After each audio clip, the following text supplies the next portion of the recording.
if you're looking at return on investment, whether it's, if you're just looking at your capital, but you also, it's like return on time spent. And I haven't seen many books or listened to a lot of podcasts on and creating a metric around return on time spent, right? And so it's one thing to, I've become a fairly active angel investor. And so it's one thing to write a 25,000 or 100, I mean, whatever, right?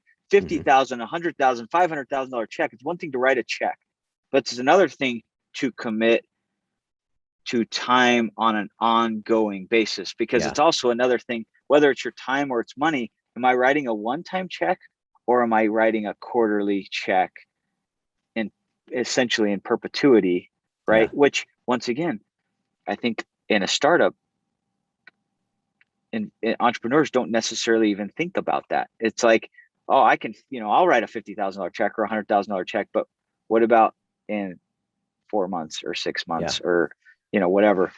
And so for me, I've had to sort of build some filters. And what I've personally found is also giving it time, because I mean, and I think I'm sort of in probably the audience, I'm in sort of a common ground here where everything seems interesting. It seems reasonable. It seems exciting, whether it's people or products or opportunities, but really forcing yourself into some form of metric, right? Whether it's return on time spent in form of, and it may not be financial, it may be impact, it may be influence, it may be, but having some form of metric to understand what success really looks like, but then also having a filter of like, whether it's time commitment, emotional commitment, does this fit in my ecosystem? I'm excited about it. I mean, but I'm not necessarily giving my filter, but I think everyone should have one, so that whether it's a scorecard and it's like, it's got to be an 80 out of 100 or I don't do it. Because for me, I might be a yes, and then I run it through the scorecard, and then I'm like, oh crap, it's 60, it's a 65. I want to do it again. Either that's good enough for me, or it's like, well, maybe I should skew the numbers so that it's shoehorn it in there. Right. And I think we do that, right? Because we want it so bad, or we've already made the decision. And so putting these disciplines in place has really helped me, because I want to say yes to everything. And really, when you kind of put it through some form of a, filter, it's like, no, I'm not doing that. I actually come from my father was an entrepreneur, and honestly, I don't know that I've had these in-depth conversations, if that was necessarily by choice. But he, I grew up in sort of the construction real estate business. And so it honestly was a lot of boom bust, and it was very stressful. And so my mother, I can always remember her working, and she worked for the airlines. And so she actually traveled a lot. And so I hope my parents don't listen to this recording, but because it makes my mother sad to think she was gone a lot during my upbringing. And so a lot of those experiences have formed who I am today in a good way, because I was forced to learn. I mean, some interesting things, like my youngest brother, who I work with today, I used to drive him to preschool on the back of my mom's bike. Oh, wow. And I would drop him off, and I would pick him up. They weren't good lunches, but I made my brother's lunches before school. I mean, it was, a couple of bags of chips, a couple of treats, and a drink. But so that was sort of my upbringing. I grew up very fast, from a young age, and took on a lot of responsibility, whether I needed to or I just did. And so, I mean, when I kind of look back and unpack maybe even some of the the adversity I'm running from, that sort of formed some of who I am today. Yeah, sure. And I love this, because you and I have very similar upbringings. My dad also was an entrepreneur, and I can remember being very, very young and having to step up and at a certain point, he went back to work, and he worked third shift. So my sister and I basically were alone all night long. And I think we were, I don't know, 9 and 6 or so, something like that. And, people don't do that anymore. But back then, we did it because that's what we had to do. So, but yeah, no, love it. So you obviously grew up in an entrepreneurial family. Like you said, you've seen all the booms and busts, and some days you're high, some days everything is going great, and the next days, it all seems to come crashing down in and around you. And growing up in that type of environment, what do you think that has contributed to, your life today? I mean, do you get like, I know a lot of like newer entrepreneurs, and I wouldn't say, even if you were just getting started, I wouldn't call you a new entrepreneur, because you had that upbringing, you saw that over and over again. But do you think that it's sort of, I don't want to say jaded you, but sort of given you a little bit thicker skin, to be able to handle some of those ebbs and flows a little bit better, do you think? Yeah, let me sort of unpack something that I've thought a little bit about. And there's probably a lot of, if I were to look at some of the common themes amongst entrepreneurs, I would say I'm a fairly classic case. You know, Mhm. I'm easily excited. Every idea is a good idea. I'm easily attracted to people. I'm quick to make a decision. I have a high tolerance for risk. Mhm. And I think sort of the dark secret is like a lot of entrepreneurs are running from something, right? Mhm. Whether it's to prove someone wrong or their past. I mean, there's a running away from something. And so if you would have asked my early 20s self, I would have said, I'm never going to be an entrepreneur, because Mhm. that creates instability and a lot of stress on a family, on a marriage, on the kids. And so I would have told you I'm never going to be an entrepreneur for that reason alone. Mhm. And actually, part of some of the decisions I've made and the things I've done, I have a super high tolerance for risk, but I have to throttle that because I've seen the impacts that boom bust can do, the stress it can put on a Mhm. marriage and a family and on the kids. And frankly, I don't want that. I didn't Yeah. want to do that. And so it's those are the things that have sort of shaped some of the decisions I've made and how I've progressed. Where I mean, I got into the industry that I'm still in today. As I always say, I was an professional. I mean, I Okay. was in professional services, and that would be similar to any, whether you're a financial planner, a CPA, an attorney. I happen to have been a commercial real estate broker, and so I was servicing clients. I Mhm. was a Mhm. professional service provider, and didn't necessarily go into it with the intent of I want to own my own business and Yeah. conquer the world. It was, I want to provide for my family and make a good income. I want to take care of my clients. And it just so happened that this almost this insatiable desire to learn, this continual learner in me, not because I ever thought I could do it better, but it was always in pursuit of a better way. I think there's a lot of entrepreneurs that it's kind of like, under the system I'm in, it can't really do these things. I can't Yeah. challenge the status quo. I'm sort of stuck in the system. And that was, I mean, so that was kind of how I got my start. But I do have a very unique sort of beginnings and story, because so I have 5 kids, Mhm. and Mhm. my oldest daughter, so my second, was born with a congenital heart defect. Oh, wow. Wow. She was born on leap day uh, of 2008. Okay. And the world was starting to end. The Yeah. financial crisis was beginning, Yep. but no one really knew it yet. And so here, I'm going through the single hardest experience of my whole life, from February to August. My daughter in Mhm. and out of the hospital, you know, not to, and I'm not going to, but a lot of emotional, Sure. spiritual, financial strain. Yeah.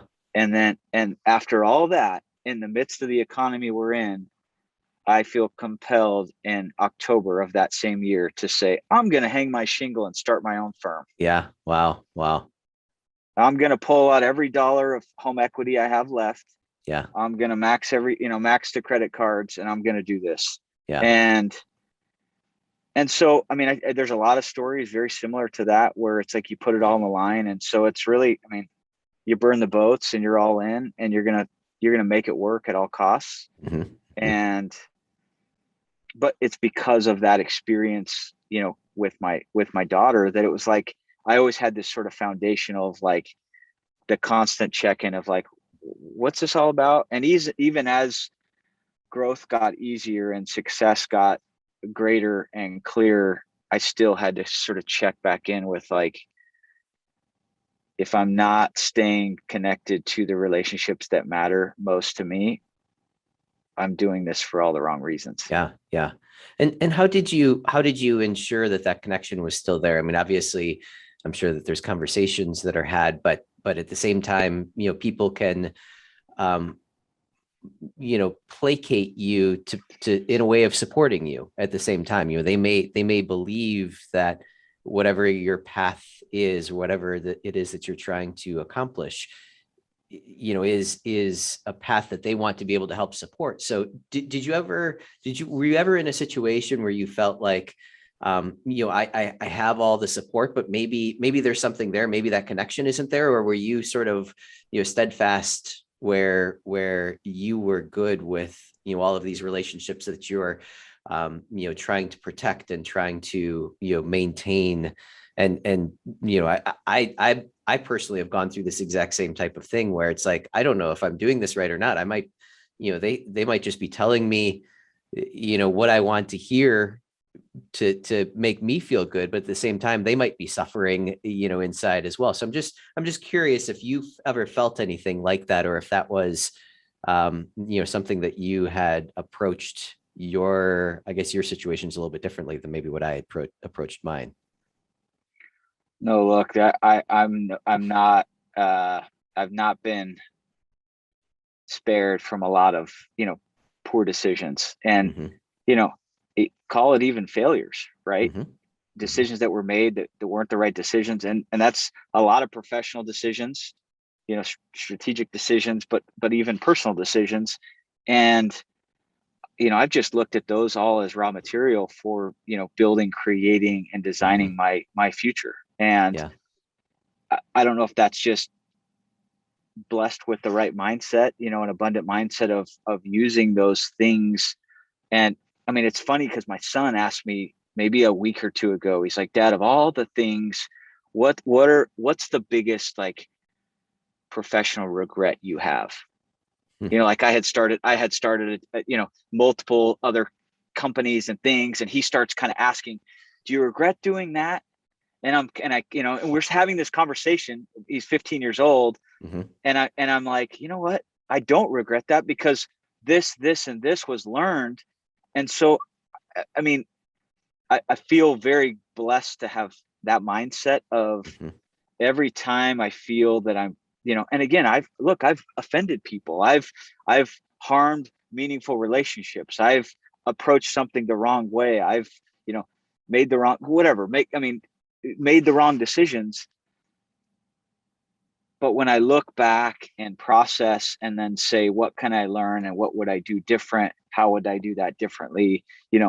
And I probably do that obnoxiously, where like it drives my wife crazy, where, I mean, it doesn't matter if it's like a trip or a day. And I'm constantly like, okay, if we were to start that day over, what would we do? And if we would go on that trip again, how would we, and to the point where she's like, just stop, just Yeah. be in the Live in the moment, moment. Yeah. Yeah.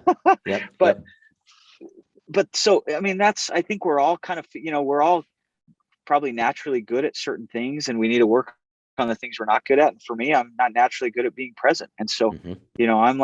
I'm either in the future or I'm dissecting the past. And, one of my strengths is I'm futuristic. So I'm always kind of looking at the next, whatever that is. And so I think it's critical for, all entrepreneurs to constantly be, learning from the past. Mhm. And just because it's working doesn't mean, I mean, to your question after I've just blabbed is, how do you avoid, sort of that? And I'm sure there's a named bias for this, whether it's, the fallacy, the confirmation fallacy or something, Mhm. where you think what you're doing just because it's working, you're a genius, you've got it, you're talented. And that just may be that you got good clients, you're in a good business, the economy's good, whatever it is, not that anything you're doing is extraordinary or special. And so, Yeah. I mean, you almost have to constantly be evaluating, is there a different way, a better way? But I think that's the same in relationships. I've Yeah. said this, Sure. I've said this to friends over the years that, have, you know, were madly in love, got married, and then it just, it went away. And it's the same if you're servicing clients. Like, well, what changed? Where you always have to be in that dating phase, Mhm. or you'll grow apart. Whether it's, Yeah. again, clients, vendors, business partners, you know, platonic partners. I mean, if we're not nurturing that and sort of, I mean, what's different about the uniqueness of dating or even trying to win a client is you're trying to impress. You're Mhm. showing you're trying to be the best version of yourself. And why do we get out of that? Why do we stop trying to be the best version of ourselves, personally, professionally? And I think that's natural for all of us. You get lazy, you get complacent. And I mean, that's the That's lazy life. the lazy version of ourselves is not the people want that not the version people really want to engage with. Yeah. You're like, Yeah. Yeah. so No, that makes sense. That makes sense. And you mentioned a couple of times too about your mindset and the way that view different things. Um, do you have any insights? I consider myself a very, very positive person, and I always try to look for the positive in no matter whatever the situation is. Do you have any thoughts or insights into how to you know create the right mindset for whatever situation you might be in? Any thoughts along those lines? you bet. So I mean, I think it's important to disclose I'm a highly religious person. Mhm. And so my faith is really paramount to the core of who I am. But outside of, I mean, there's a lot of people that, whatever your faith or your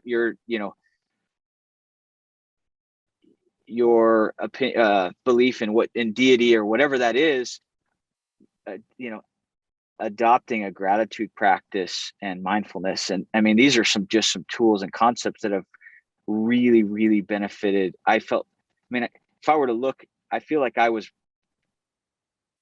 raised in a fixed mindset home Mhm. and have the natural tendency to have a fixed mindset. But I think being in a state of gratitude. And so, I mean, I've kind of developed my own little, morning journal and evening journal.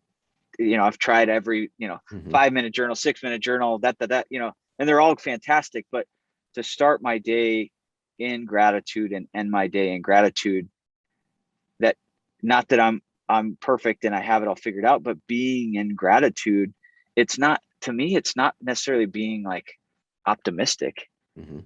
and seeing the good in everything. It's being grateful. And that's, I mean, maybe that's a different, a repackaged way of saying the same thing. But for me, gratitude is different and more Mhm. powerful than optimism or seeing the good. It's, you know because even in a really crappy situation, we can find gratitude.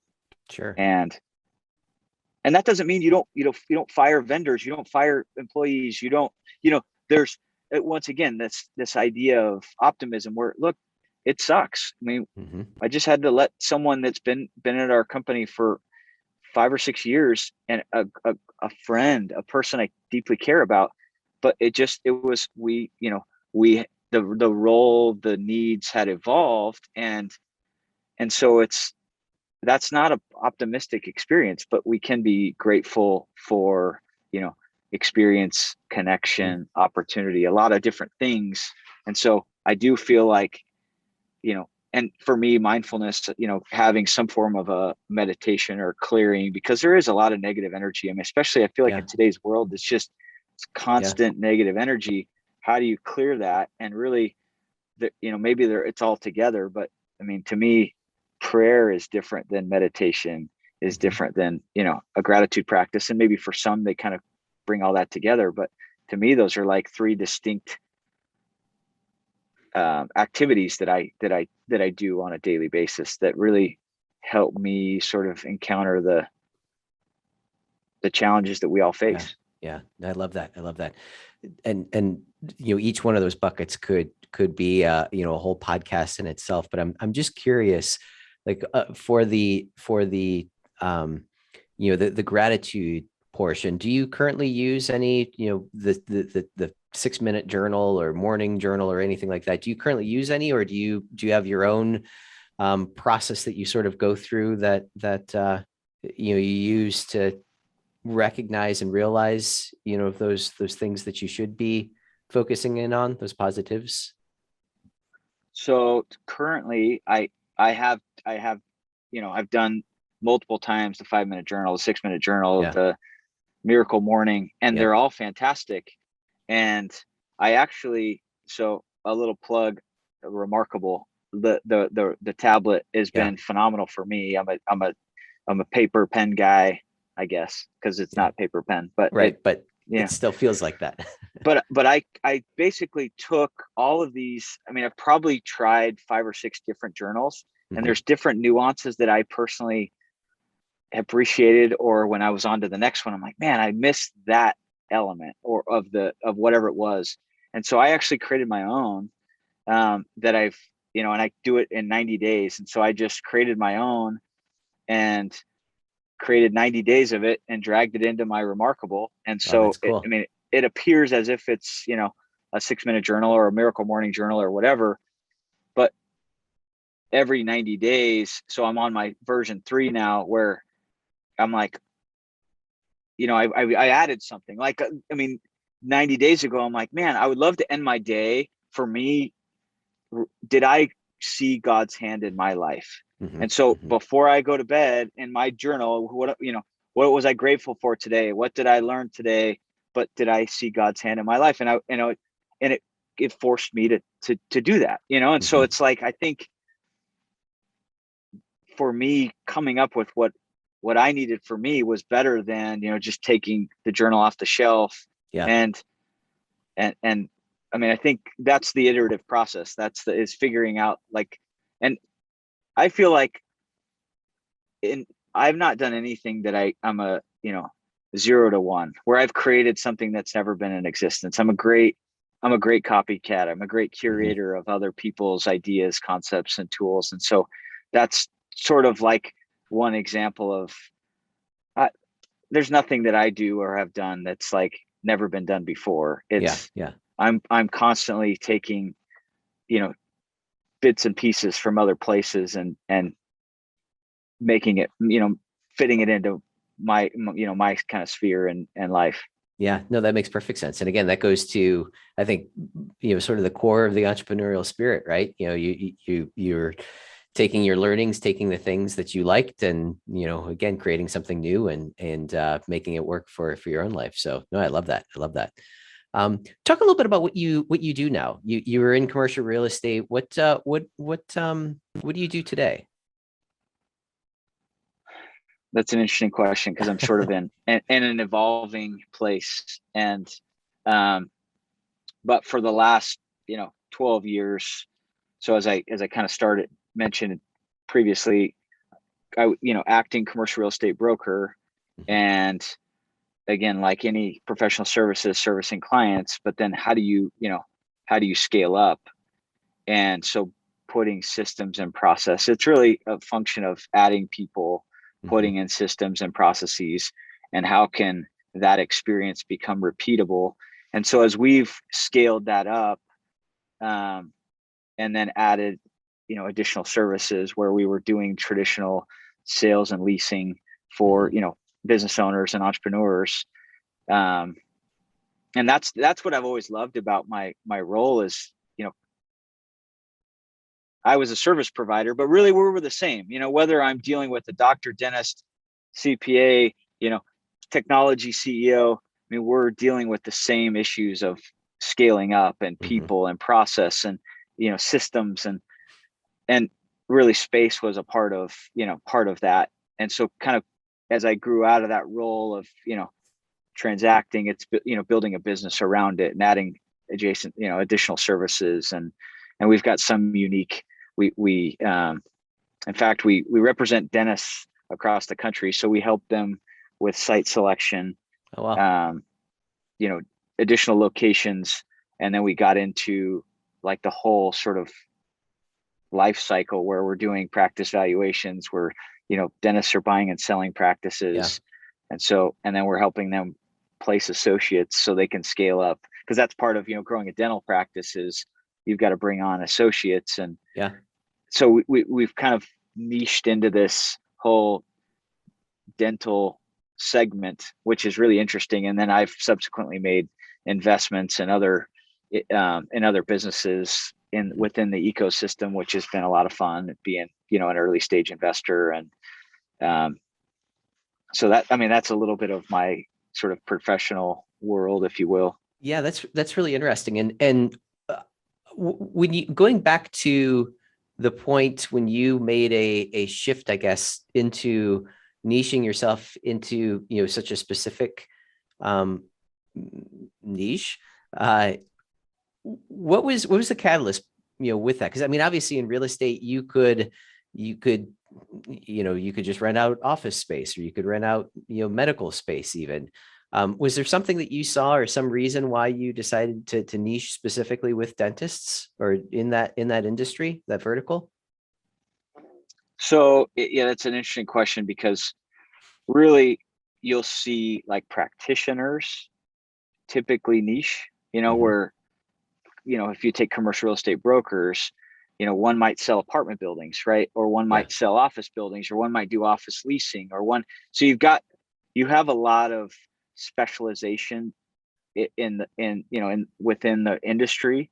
Um, and so I just coincidentally saw a really tight ecosystem. This was, when the market was really tough. So this was Yeah. 2008, 8 and 9, and realized it's a really small group of consultants and vendors, and they all kind of play in the same space. And years ago, we used to call it dental high school, where it was like the entire industry felt like a high school. And actually, if you go to national events and things, I mean, there's people that have been in the space for 30 plus years, Yeah. and some hop around from offering different products or services, but they stay in this same really tight ecosystem.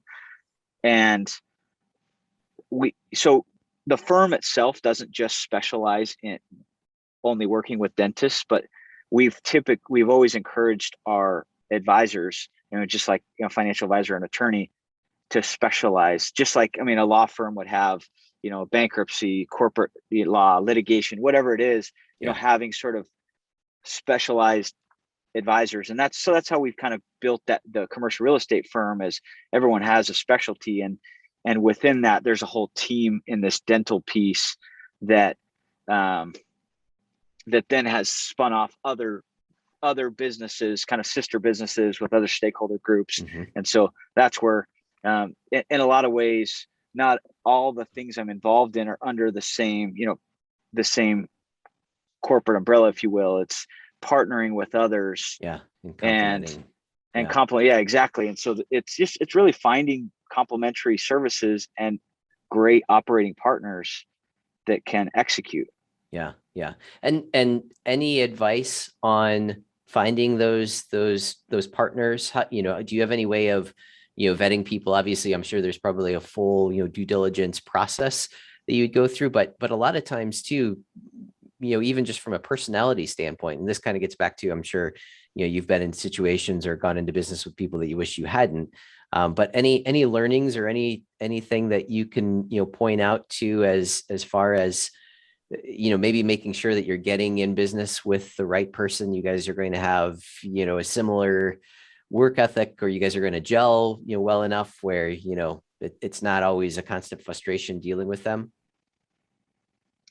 I probably say this, maybe not daily, but I just found that, and it's still the case. It's the case with hiring. It's the case with partnerships. you don't ever, I mean, rarely do people go to lunch with someone and they're getting married the next week. They're, Yeah. they're going to the courthouse and they're drawing up marriage papers or whatever. But you hear that in business all the time. Yeah. They're introduced to somebody, they have a great lunch, dinner, 2 hour session. And it's like, literally the next calls to the attorney to drop an operating agreement or what have you. And look, I've been a victim of the same. And again, I'm easily excitable. Yeah. So it's easy to see, well, we both have the vision. We see the opportunity. That's, well, why wouldn't this work out? But what I found is you don't, again, if you're dating someone, it's like, do you want pets? Do you want kids? Where do you want to live? And this all comes out over time, not Yeah. in a single meeting. And we could look at and there's a lot of marriages that don't work out, right? Yeah. Even Yep. having gone through that process. But I would almost say it probably works out less often in business because none of that is extracted. And what I've personally found, and this is always my comparable set, is like the kids, right? One wants no kids and one wants 8 kids. But yet you see that in business all the time where it's like, man, once we got going, it was like I wanted to grow it. And the other partner was like, no, I Yeah. just want a dividend check. I want to make extra X, Y, or Z. And it's like, wait, what? But there's probably 100 million, I don't even know, hundreds of thousands of cases of this where, and so, when I talk to friends or colleagues, and it like, slow it down. Mm-hmm. Mm-hmm. It's have those meaningful conversations. Really, I think extract the vision of whether it's, again, do you want to stay home and be with the kids? Do you want to work? Do you, Yeah. what do you want in a business setting? How do you want to grow this? And how do you think about risk and debt and raising money? And, what does this look like to you? And how do you, and never mind what happens if things don't go. I've seen this a bunch of times. No, you don't go into a business planning for failure. Mm-hmm. But then when you hit your first really difficult, it's like it sort of unravels people's personalities. Yeah. You're Yeah. like, oh, what was that all about? But Yeah. you almost have to have these same conversations. Well, what do we do if this happens? I, I'm just like the next guy. I succeed. That's all I do. I succeed. Mm-hmm. Mm-hmm. Everything I touch is going to work. You don't go into any decision or plan assuming to fail, but how are you going to handle it if it doesn't work? Yeah. And those are the types of things that I don't personally hear a lot of narrative around that, take the time to really smoke out all those issues and each person's interests, capacity, work ethic, desires, all those things before you actually go into business. Yeah. No, that makes perfect sense. And you've mentioned this a few times too, how you're excitable, how you like looking at the new things and that. And you sort of have said like you currently are looking for things that sort of complement your current portfolio of business, we'll say. Do you have any advice for people to steer clear of the shiny object syndrome? Is there a way that you have found that you like to focus? Is it specifically like I've got these assets, how does this other thing fit into those assets, or are there still things out over here that are, oh, that looks interesting, we should go and try to play in that? What are your thoughts there? Yeah, I think there, if you're looking at return on investment, whether it's, if you're just looking at your capital, but you also, it's like return on time spent. And Mm-hmm. I haven't seen many books or listened to a lot of podcasts on and creating a metric around return on time spent, right? And so Yeah. it's one thing to, I've become a fairly active angel investor, and so it's one thing to write a 25,000 or 100, whatever, right? Mm-hmm. 50,000, 100,000, $500,000 check. It's one thing to write a check, but it's another thing to commit to time on an ongoing basis, because Yeah. it's also another thing, whether it's your time or it's money. Am I writing a one-time check, or am I writing a quarterly check in essentially in perpetuity, right? Yeah. Which, once again, I think in a startup, and entrepreneurs don't necessarily even think about that. It's like, oh, I can, I'll write a $50,000 check or $100,000 check, but what about in 4 months or 6 months, Yeah. or whatever. And so for me, I've had to sort of build some filters. And what I've personally found is also giving it time, because and I think I'm sort of probably the audience, I'm in sort of a common ground here where everything seems interesting. It seems Mm-hmm. reasonable. It seems exciting, whether it's people or products or opportunities, but really forcing yourself into some form of metric, right? Whether it's return on time spent in form of, and it may not be financial, it may be impact, it may be influence, it may be, but having some form of metric to understand what success really looks like, but then also having a filter of, like, whether it's time commitment, emotional commitment, does this fit in my ecosystem? I'm excited about it. I mean, but I'm not necessarily giving my filter, but I think everyone should have one, so that Mm-hmm. whether it's a scorecard and it's like, it's got to be an 80 out of 100 or I don't do it. Because for me, I might be a yes, and then I run it through the scorecard, and then I'm like, oh crap, Yeah. it's 60, it's a 65. Yeah. I want to do it again. Either that's good enough for me, or it's like, well, maybe I should skew the numbers so that Yeah. it's. Shoehorn But it I in think, there. Yeah. right, and I think we do that, right? Yeah. Because Yep. we want it so bad, or we've already made the decision. And so putting these disciplines in place has really helped me, because I want to say yes to everything. And really, when you kind of put it through some form of a filter, it's like, yeah, no, I'm not doing that. Mm-hmm. Mm-hmm. I love that. I love that. And you mentioned a couple of times about books and that. Are you a big reader? Are you an avid reader? Avid reader, yeah. Yeah. What are some of your favorites? I, I always say, it's the whatever book I just finished reading or I'm reading right now. I honestly, I rarely read a book, and maybe I'm like a pleaser, but I rarely read a book and I'm like, it's terrible, don't ever, Mm-hmm. shouldn't read it. A lot of the classics are um I honestly, I guess it really just depends on what you're looking for. So I Mm-hmm. mean, I would say the most influential for me has been Think and Grow Rich. Mm-hmm. um, has really helped shape, and based on my religious persuasion, the Book of Mormon has been like I mean, like the freaking keystone of who I am. Mm-hmm. And so whether you're a Quran or a Bible, or I mean, I'm sure there's consistency there where people are like making that a regular part of my personal intellectual, emotional, spiritual development, is constantly learning. And Mm-hmm. I'm a physical reader, so I like to physically read books, but I love to listen to podcasts and Audible. And so I'm always trying to consume, because Yeah. I feel like I'm constant. I mean, if I'm refining that skill, and my ability to, maybe it's like refining the intuition, or refining your ability to see things faster. Mm-hmm. Mm-hmm. It all comes from continual learning.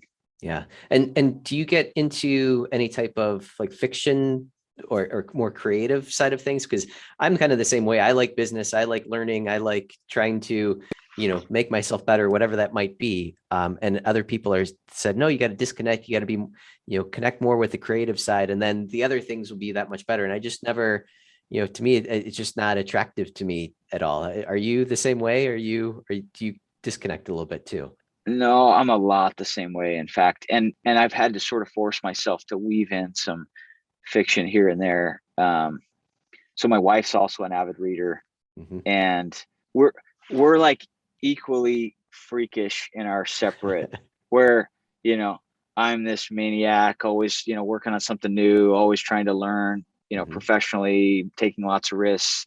And my wife is a stay-at-home mom, homeschooler, Mm-hmm. that's like reading about diet and exercise, and unschooling and, creating a love of learning and all these, but she's always reading fiction books and saying like, I mean, and I agree with her. I mean, if I'm sitting on a beach and I'm bringing 3 or 4 nonfiction books, Yeah. she's like, mix in something, Yeah. And I will say, so sort of newer author, Jack Carr, I don't Okay. know if you've heard of him. I haven't. No. It sort of, maybe it's a little bit like a lot violent, but Yeah. he's like a ex Navy SEAL, and one of my friends turned me on, and all of a sudden I'm like, I can, I read all 4 books in the span of 3 or 4 months. Yeah. And it was like the first time that I'm like, man, maybe I could really get into like weaving in fiction books here and there, because it was like actually entertaining as opposed to always in pursuit of learning. Yeah. Yeah. Yeah. No, I'll have to check him out. Hopefully he can connect with me the same way. So I'll check that one out. No, Tanner, this has been fantastic. This has been a great conversation. I think that there's been many, many, many good nuggets and directions, and just the way that you've approached your life and evaluated and sort of distilled your past learnings and brought them to where you are today. This has been fantastic. If people want to learn more about you or your company or anything, where would you suggest that they would go? That's a good question. I you're probably gonna have to edit this one. Yep, no problem. I don't honestly, I don't really know, because I'm not really in pursuit of like new business personally. I you know what, I don't think that we should. I don't think that we should edit that, because I like that answer, because so many other people are so quick to self-promote and, oh, I'm here and here, look at my website and all this and that. And I think that says something about your personality in itself, just that, I'm not, I'm not here to try to promote all kinds of different things. So that's an incredible answer in itself. I love it.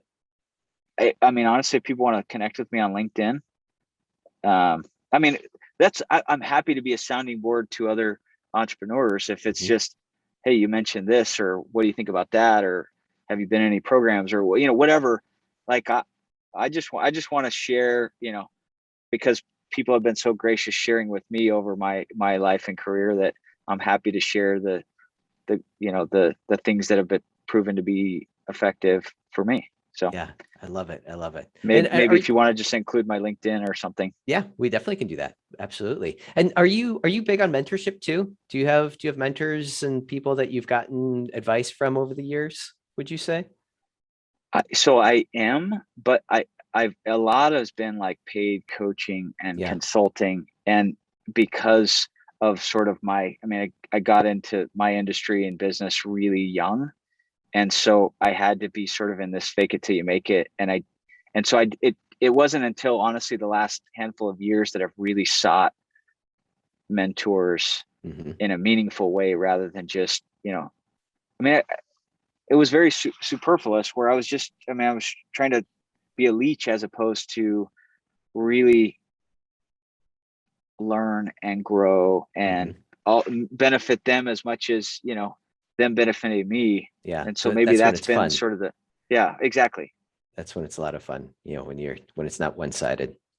Yeah. Right. Love it. Tanner, again, many, many thanks, and congratulations on your success and your outlook. Love everything. It's been fantastic. Thank you. Awesome. Thank you.